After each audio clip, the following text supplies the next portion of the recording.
is going on, man? We are back in black in the building. Roll call. Shout out to everybody out there at the Core Plantation doing what they need to do to survive. Man, we made it back another day. Roll call. Shout out to everybody in Vegas handling business, dealing with the heat, dealing with the high-ass power bill. Vegas is out of line, man. Vegas is definitely out of line. I was even reading an article. I'll talk about it. About the police and how police is throwing each other under the bus now. But anyway, so shout out to everybody in Vegas, all my siblings, everybody out there, the homegirl Jerica, everybody out there in Las Vegas. I got nothing but love for you. Shout out to Shawnee, Philly in the building, Erica, Florida, aka Florida in the building. Shout out to my brother James Youngblood, the mic drop. Texas is definitely in the building. Shout out to my brother Dave from No Compromise. GD Media Group, Mogul, Painter, ambidextrous in his hustle. So shout out to my brother Dave for No Compromise. Jojo's definitely in the building. Shout out to the homegirl Melina. North Carolina, aka North Kakalaka, is definitely in the building. Let's get into it. Nothing has changed. Let's do it.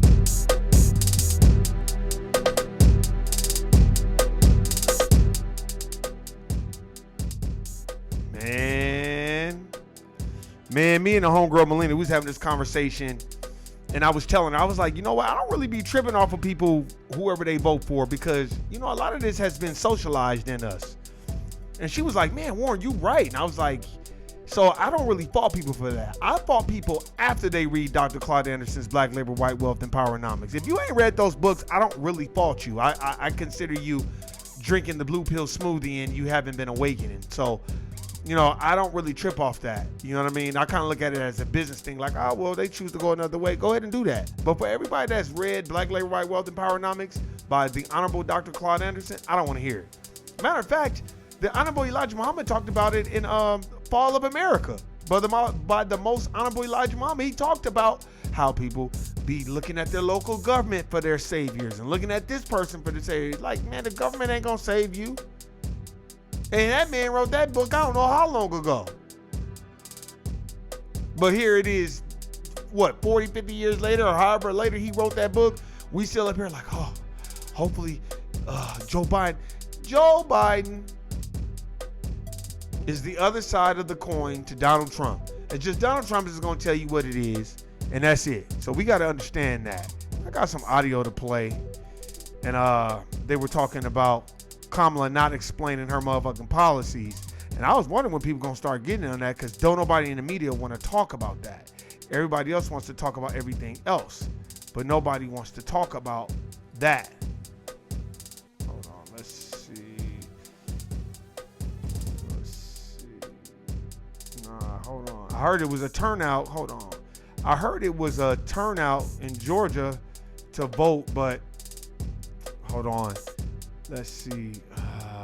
It's probably gone. Yeah, they probably scrapped it. It was an audio recording of them talking about her not explaining her policies or anything like that.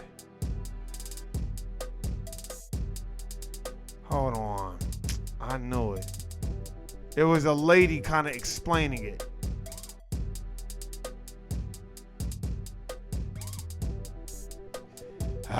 Nah, they probably don't have it. It's all good. You know how they do. They'll have it and then they'll wipe it away. And it was somebody white explaining, like, oh, well, she's gonna distinguish how she's different from Biden. No, she's not different from Biden. She's the same. Matter of fact, she's a seat filler. We already know she's a moron and she has no intelligence, because when that teleprompter went out, she didn't even know how to freestyle. You could have freestyled a 5-minute speech about how it's very important that people show up and vote for us. How it's very important. It's in the state of an emergency. She didn't do none of that. And what's so funny now is, now, I'll talk about this. A lot of people are panicking because now that they picked her and they're seeing how fucked up it is and how everything's aligning under the Biden-Harris administration's watch, now they kind of panicking. Like I've spoken before, I was even reading this article about how these police officers in Vegas, they telling on each other, talking about let's create reasonable suspicion And then the sergeant is telling them, oh, fill out the report this way. And then when they send it to, oh, no, don't fill it out this way. Fill it out that way. So they start telling on his punk ass. See, this is the thing that I want people to understand. When we start to like delineate and separate ourselves from other racial groups, they're going to start fighting amongst each other because they don't have us to pick on. They don't have us to be the doormat. So you have to step back and understand that. Because ain't nothing changed for us. If you don't have a black agenda, you don't get no vote from Warren. So I don't give a fuck who in office. I don't care if Jesus Christ himself ran as a Republican. If you don't have no black agenda, there's nothing I can do for you. Because I'm tired of voting for anybody and then they're framing the narrative as, oh, the less of the two evils. If that's what you want to say, your mind, fine. But for me, I'll sit on the couch and I'll watch it from afar. And no matter what party gets involved, you're going to have to work hard. Straight up. And the thing that kind of trips me out about it is because nothing really has changed. Nothing. If you look at it and you look at it from a different perspective, you're like, okay, well, when is you gonna start talking about the policies? Where are the policies at? Why are you not talking about them? Why are you not going over them with us so we can have a different understanding of how your policies differ from Biden's? They don't, because all of your policies are Biden's policies. That's what I think.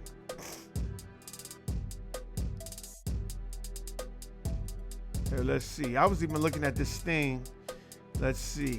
It says Harris pledges marijuana reform. Marijuana reform defends record in Charlemagne interview. Here, let's see.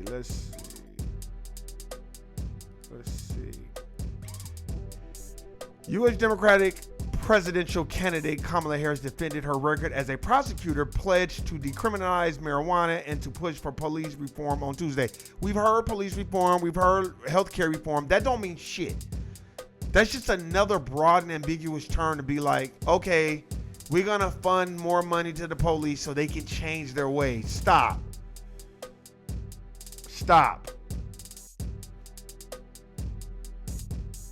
As she aimed to shore up support among black men in an interview with radio host Charlemagne the God in Detroit, Charlemagne, a black comedian and author who hosts, he's not a comedian, and an author who hosts radio program The Breakfast Club, is known for his blunt interviews of celebrities. Although he is a Harris supporter, he has been critical of her and President Joe Biden in the past and called Democrats cowards for ineffectively prosecuting a case against Republican presidential candidate Donald Trump. One of the first questions was asking Harris to address a common rumor that she disproportionately locked up black men over her more than a dozen years as San Francisco's district attorney. Harris said she was one of the most progressive prosecutors. That means she was locking niggas up on marijuana cases and would work to decriminalize it because she knew how that has hurt certain populations, especially black men. Some polls showed that fewer black men support Harris than they did Biden in 2020 election. Her campaign and allies, including Barack Obama, are working to win them back in Michigan, other battleground states that will be decided by a thin margin. Harris said one of the biggest challenges, here, let's see if we can find this. Let's see, because I want to hear what she's got to say. So let's see.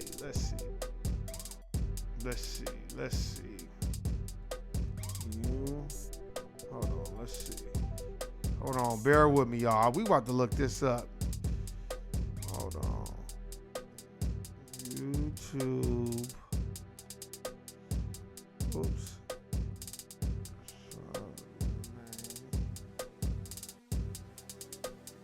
Main. Okay, main. Hold on, y'all. God. Interview. Kamala. Let's see. Let's see what we can pull up, y'all.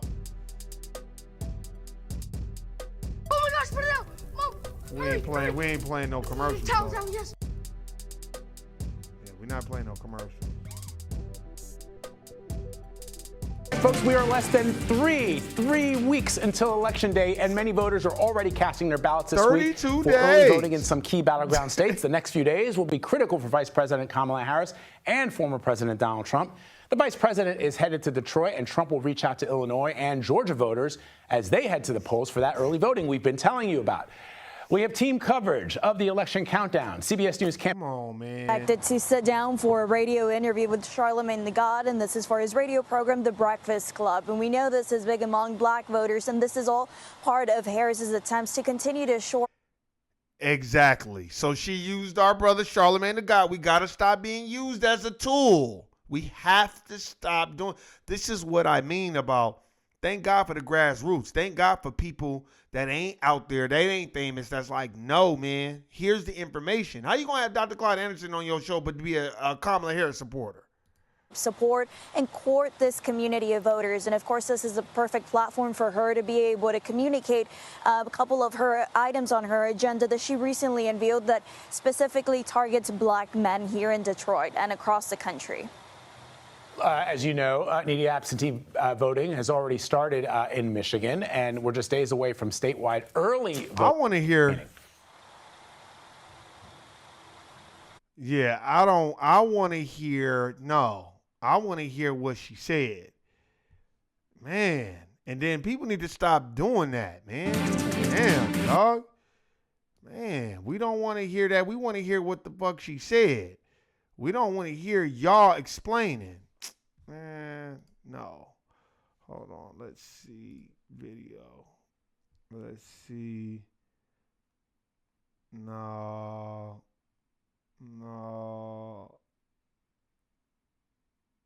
Okay. Right, Charlamagne guys, he will endorse.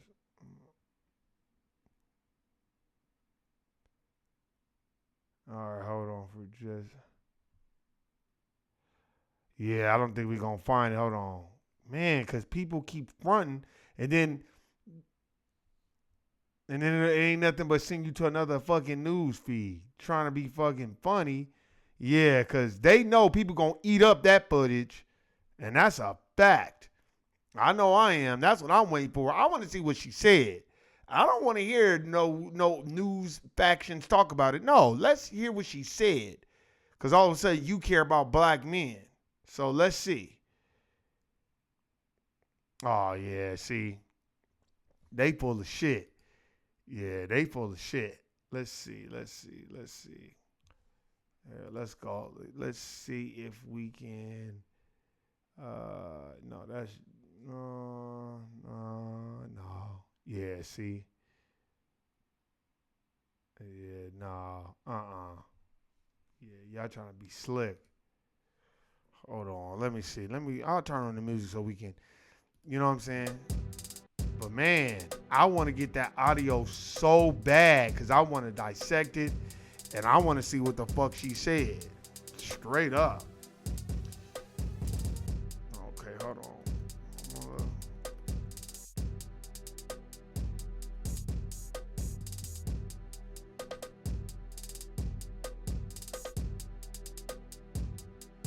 Man. Let's see.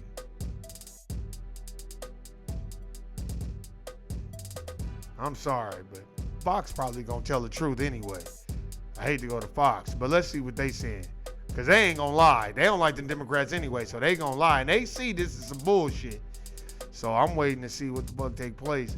Because I'm like, why don't they have audio, and why didn't she just go on the Breakfast Club? You know why she didn't go on the Breakfast Club? Because Charlamagne Tha God and them would have got pressed and been like, ask her this, ask her that. What is going on? A lot of this, motherfuckers got to stop like bullshitting, call it out. Man, like, hey, why you acting like, why don't you just, man, come on, man. Oh, these goddamn, there we go. Okay, here we go. And have to take some blame for the border, though. A lot of the blame. Because, I mean, the first 3 years, y'all did get a lot of things wrong with the border. No, Charlamagne, within hours. Oh, wait, hold on. My bad, Charlamagne. Let's go back. Let's go back. Doesn't the Biden administration have to take some blame for the border, though? A lot of the blame? Because, I mean, the first.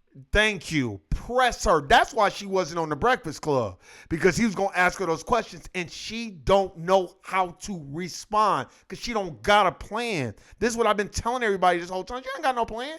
Oh, Warren. Oh, see, you can't be like that. See, you can't do that. See, oh, you must be a Trump supporter. No, I'm a foundational Black American supporter. So if you're going to pass those goodies, pass them over here. Pass the peas like you used to do. God damn.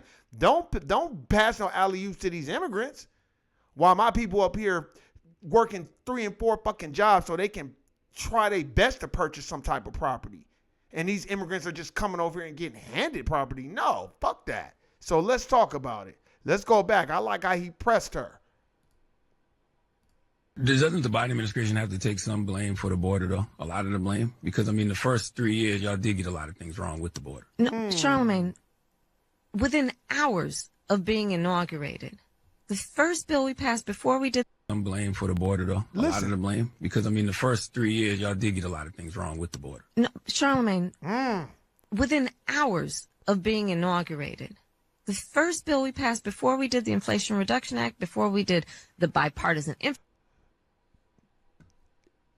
Nigga-splaining. No, East Indian-splaining. Infrastructure Act, before we did the Safer Communities Act to deal with gun violence, first thing we dropped was a bill to fix the broken immigration system. Uh-huh. Right. With her good lying ass. You better stop lying. Y'all wasn't playing. Y'all didn't never want to fix the damn border. Stop lying. Hey, hold on. Let's go get some more. Sorry to go to goddamn Fox, but Fox gonna put it out there. Thank God for they ass. I hate to say it. CNN, y'all definitely work for the Democratic Party. Up there lying, talk about y'all. Man, stop. You go all on CNN and you can't find nothing about this interview. And then I'm like, let me go look somewhere else. And then they got it right there, the audio. Because I'm like, that audio gotta be fresh. She just did that. So that's gotta be fresh. Man, that's why I'm like, no, I'm going to play some more audio because that's bullshit. You up here talking about we signed it. No, y'all didn't do anything. You didn't even go to the border. You was probably chilling, kicking it, loving the power that you had. You remind me of the most of these immigrants. Here we go. Charlemagne the God, when pressed on if she supports reparations, she sidestepped and says it needs to be studied. Defending her. Thank you. But they always pointing us to the Republicans. Well, the Republicans don't want to pass it. Well, we know the Republicans don't want to pass it. They don't give a fuck about no black people, but y'all claim to care so much about black folk. Why every time we go to y'all with the goddamn reparation shit, y'all talking about we need to study it? See, this is what I mean about black folk thinking everybody's their ally. They're not. These people are not. Tell us what's being said when we're not in the room. Tell us. Why is it every time we send it to the Democrats, it's, we got to come up with a study. And it's always some immigrant tether that's telling us we got to come up with a study. But then when it's for everybody else, they get the money right away. How is it the Ukraine get billions of dollars right away, but FEMA giving out $700 checks? What the fuck can somebody do with $700? This isn't 2005. You couldn't even do shit with $700 in 2005. So what the fuck you supposed to do now? Oh, drop everything and you lost everything in a natural disaster, but here's $750. Man, what kind of shit is that? Constant repetitive answers. Listen to this. Well, what do you say to people who say you stay on the talking points? I would say you're welcome. Mm-hmm. Ooh. I mean, listen, here's the thing. So repetition is important. And for that reason, yes, at my rallies, I say the same thing when I go to Detroit as I do in Philly, as I do wherever I am, to make sure that people hear and receive what I think are some of the most critical issues that are at stake in this election. Well, I'm just thinking, like, what is going to happen if somebody says they're against reparations? What I mean, because I actually don't know what she really thinks. Telling somebody that it needs to be studied means that you don't want to answer the question. Thank you. Call that bitch out. Call the whole ass bullshit out. You don't support it. So say right now, I don't think it's feasible for us to study or even talk about reparations when we are in a crisis where people don't have power. Like, you don't know how to like freestyle it a little bit. Like, you know what? I think reparations is important. But right now, we have a bigger matter at stake. We have people that don't have power, food, water, gas. So that's one of the first things that I want to tackle is making sure these people are getting more than $750. Like, damn, how come I can come up with it, but she can't come up with that? Man. That's what they always do. That's like, let's just study it some more. Like, you know what you actually think. Thank You you. don't want to say it because you're afraid. Why are you so? Thank you. Call it out. You don't support it, so just say you don't. See, the Republicans gonna tell you, no, we don't really support reparations for black people. Okay, cool. Well, then what the fuck are y'all planning on getting us? The Democrats, however, they're the silent killers. They are the killing you softly. That's all that is. You know, a slow death versus a quick, painful death. Remember that. Afraid to just answer the question. And Janine, she said she repeats everything over and over again because she needs to drill it through the dumb public's head.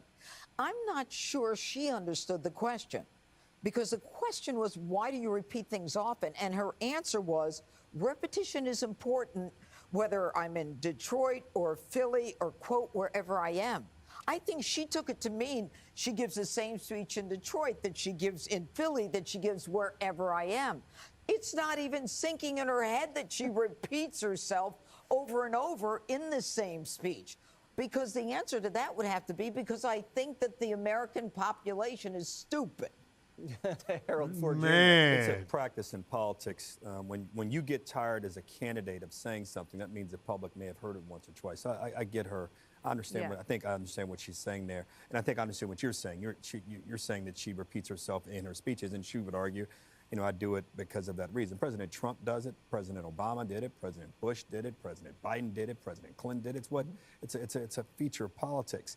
This notion, I want to just push back a little bit. The notion that she is somehow another difficult on African-American men, and that somehow another, I've heard a couple of theories that African-American men who are not voting for her might be sexist. I don't think that's the case. No, we're not sexist. We're just not dumb, sir.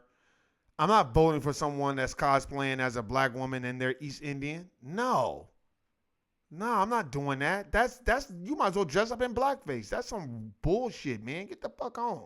That African-American men think that she locked up too many criminals, as if African-American men want criminals out of jail. That's silly. I love her record as a prosecutor. I love her record not only as a prosecutor. God, when pressed on if she supports. Know what she really thinks. Man. Telling somebody. Now you heard that guy talking, oh, well, I like her record and all this other stuff. Okay, good. If you like her record, good. I don't like her record.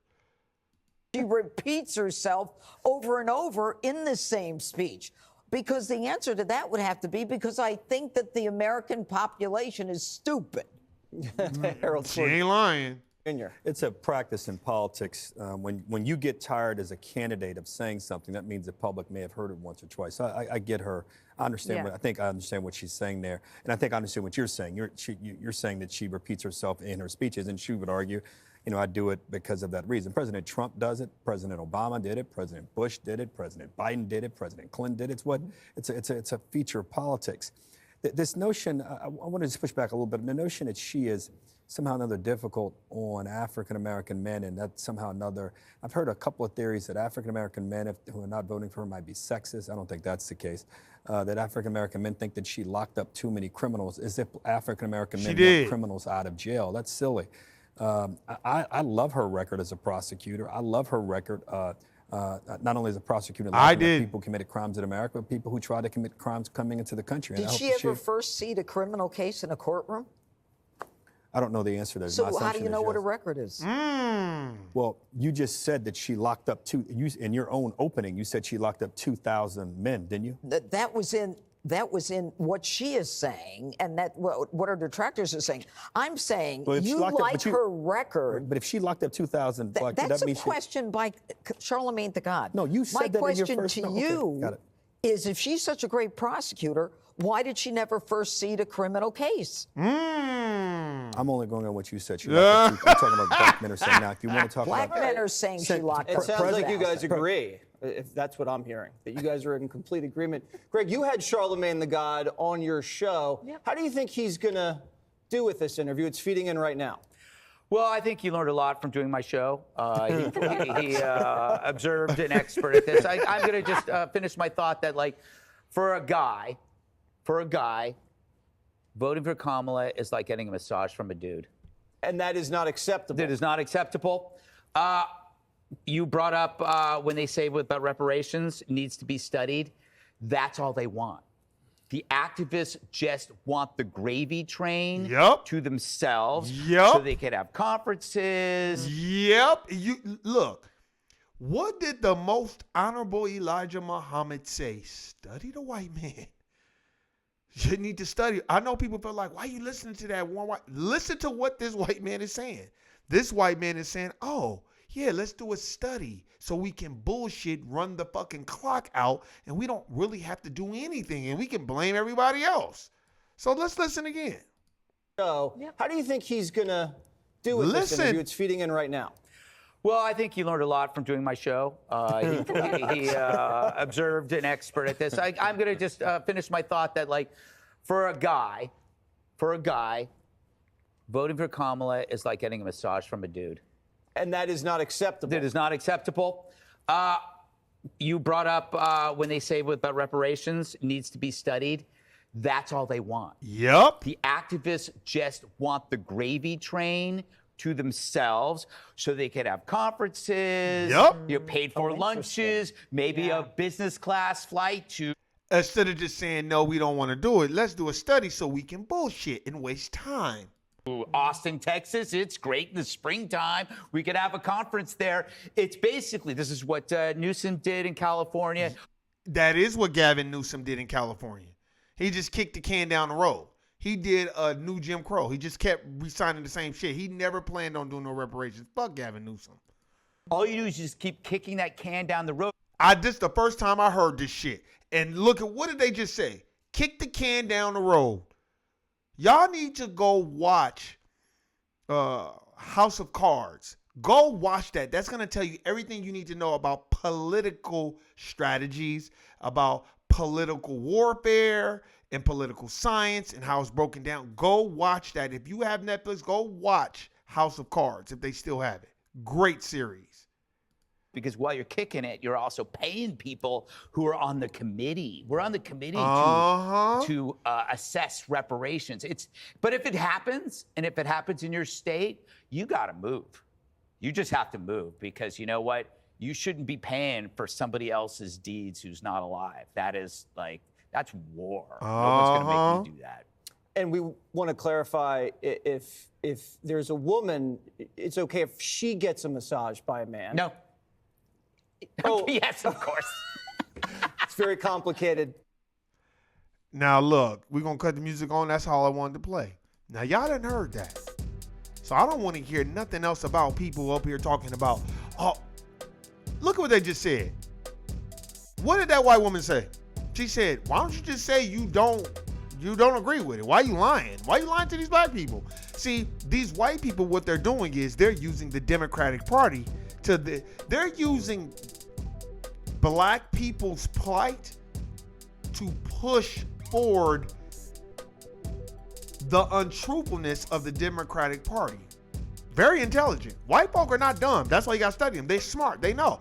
Oh, well, we know this is what black people really want, but they're just not bold enough to tell black people that they don't agree. So what they'll do is they'll pacify and kick the can down the road, waste time, have conferences. They don't give a fuck about no damn reparations. Kamala don't give a fuck about them. Joe Biden don't give a fuck about them. So there's your answer. And I like what Charlamagne said. Hey man, y'all kind of dropped the ball on the border. Hey, we signed the bill. We don't give a flying fuck about no bill you signed. That bill ain't helping the American people or foundational black Americans. How is it that bill is helping black Americans, especially foundational black Americans? And I tried to get food stamps and can't get them because I don't qualify for them motherfuckers and I don't make no money. So why is it I can't go get food stamps, but you got all these Venezuelans and everybody coming out here and they're getting $10,000 worth of food stamps? That's why ain't no money for FEMA to help American people because y'all giving it all away. So I don't care. So if I got to do a podcast for 32 days about how unqualified she is and how ain't nothing changed. Nothing has changed. Nothing at all. You can't separate yourself from Biden. How you going to do that? You don't even want to talk about a policy. You didn't even go on the Breakfast Club. You did a damn fucking podcast instead of going on the Breakfast Club where they gonna really ask you the real hard-hitting questions because you did it on purpose. And whether Charlamagne the God supports or not, good for him, but I'm not. And most foundational Black Americans should be like, man, she can kiss my ass and draw a crowd. She can't speak. She's a seat filler, and she has no idea what's going on, and she doesn't even really care. If it was up to her, she'd just go back to being vice president and laughing and that bullshit. Remember, she got mad at Charlamagne. He is Joe Biden. His name is Joe Biden. Stop. This has been a disaster. It's been one of the worst candidates I've ever fucking seen. Ever. And that's what they get. And I don't care how much the voter turnout is. At the end of the day, we already know what it is. I'm not drinking the blue pill smoothie, and neither should you. Guilty, nigga. I'm out. Peace. 32 days.